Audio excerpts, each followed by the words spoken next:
เรามาทำอะไรกันคะเที่ยวค่ะ เราทำอะไรกันคะ มาเที่ยวกระเตียวกระเตียว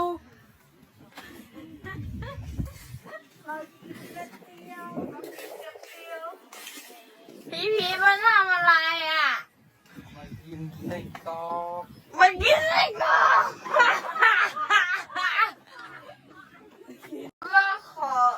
ที่ว่าพูดกินข้าววานอ่ะ ที่บอกว่าขอปลาเลยนะพี่ก็ว่าขอปลาวานอ่ะ น้ำพริกกระเจียว